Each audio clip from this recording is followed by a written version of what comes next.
Hello everyone. I hope you all are doing well today. And before we start today's video, please do not forget to subscribe to the channel. And today we are going to discuss a very interesting thing. I'm going to share with you a game that you can play at your workplace, and the name of the game is, as you can see on the screen, Where My Strengths Comes From. Well, all work and no play makes Jack a dull boy. An old proverb reminding us that endless work without breaks can lead to monotony and burnout. But what if we could combine work, play, and fun all together seamlessly? As professionals, it's essential to inject moments of enjoyment into our routines. Adding playful elements to our training sessions not only makes them more engaging but also enhances learning and team bonding. In my videos, I often emphasize and focus on the importance on focusing on our strengths rather than just focusing and dwelling upon solely on our weaknesses. But it is equally crucial to understand the strengths of our team members and what motivates them at work. To help with this, I will today share, as I said, a fun game that encourages discovering strengths not just of our own self but of our team members as well. Particularly what centers their life and what motivates them the most. And so that's how you can make work not just productive but also enjoyable by adding this fun element of games in between in your training sessions. So let's get started. So first, let's understand the objectives of this game. There are three main objectives of this game. First, to learn more about each other.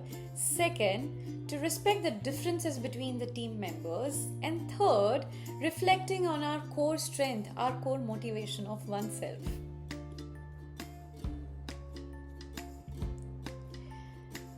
Now, the group size to play this game can be any, but I personally prefer to have a batch of 30 and not more than that, to have that personal rapport, personal element of connecting with each and every participant. So ideally in this game you can have n number of participants that you want. It can be 60, 80, 100 as well, but then you will need more volunteers within your game. But if you are one man army, one woman army, one trainer who is handling the entire batch, then I would suggest that it have only a batch of 20 to 30 participants in one batch. Now the materials needed is one piece of paper and one pen for each person, each participant, personal items that participants provide, and one or more large boxes or paper bags to store those items that the participants will bring. And I'll let you know in few minutes what will be those items. Now the time required for this game is maybe between 30 to 45 minutes. Let's understand the context of this game. Well, everyone draws their strength from somewhere, right? For Popoy, it was a can of spinach. For some, it's from tea or coffee or some caffeine. For some, it's running or exercising or maybe doing some yoga. For others, it may be playing with their children or spending their time with the family, their spouse, their parents, etc. Now, this activity helps the team learn more about what is that recharges and strengthens the emotional and energetic batteries of their peers, of their colleagues, of their team members. It's a fun way to get to know more about each other and perhaps find some common bonds. Now, here are some things that you need to do in terms of preparation. The first thing, ask each person ahead of time to bring one item that symbolizes something that centers them, energizes them, or brings them comfort or strength. Just a hint, ask them at least a week in advance and then remind them a day before as well, before the event. Now, they are not to share what this item is with anyone else in advance. Third, as people arrive, put the items into a large box or paper bag so they remain hidden from view. Lay out pens and pieces of paper around the tables, leaving enough space to add one item by each piece of paper.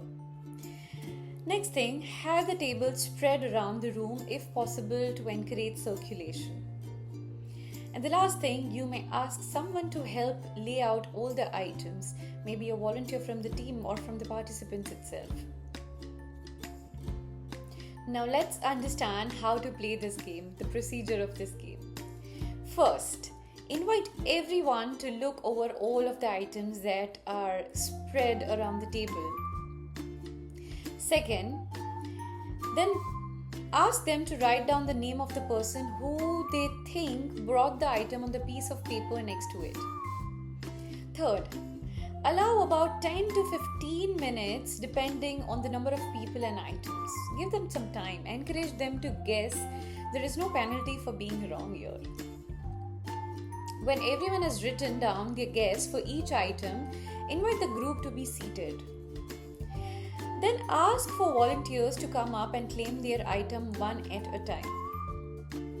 Next, ask them to share why they chose it and how it represents where their strength comes from and how they stay centered and how they feel motivated with the item that they have chosen. Next thing is, after they share, ask them to look at the list and see how many people guessed correctly that this was their item, and continue until everyone has shared their guesses about all the items. Now there are 2 rules in this game, only 2 rules. First is everyone needs to bring an item, all the participants. If they do not, have them draw an item before the activity begins, or ask them to download a picture from the internet, what they feel that is their strength or they can connect with, they are motivated from, that energizes them. The second rule is, if they are unable to do any of the above, just have them share at the end what they would have chosen and why it has meaning in their personal life. Just ask them to simply talk about it. And at last, as a mentor, as a coach, as a trainer, as a host, or as someone who is managing and coordinating for this game, here are things that you can discuss, the questions with all the participants. First, what common themes did you notice in this game? Second, what surprised you? Third, how can you help each other turn to your strengths during challenging times? And the last thing, for the coach, for someone who is hosting this game, that you could choose to offer a prize for the person who was guessed correctly most often, as it would symbolize that he or she or they is more open, more accessible, and more friendly towards all their team members, and or for the ones who guessed least correctly, because it's a secret place and that is also an intimidating thing. So you can have a prize for these 2 categories as well. So that's it for today's video. I hope you found this game, this exercise, or whatever you want to call it, a play, fun to try it out within your organization. Do try it out with your team members, your colleagues, even with your suppliers if you have a channel distribution kind of a business setup, channel partners, and you want to play games with them to understand more about their strengths. Try it out and it's a fun game. I'm sure you all will enjoy it. And so that's it for today's video. Stay tuned for many more such videos, games, articles, stories, case studies, and my thoughts related to management. I'll see you next week.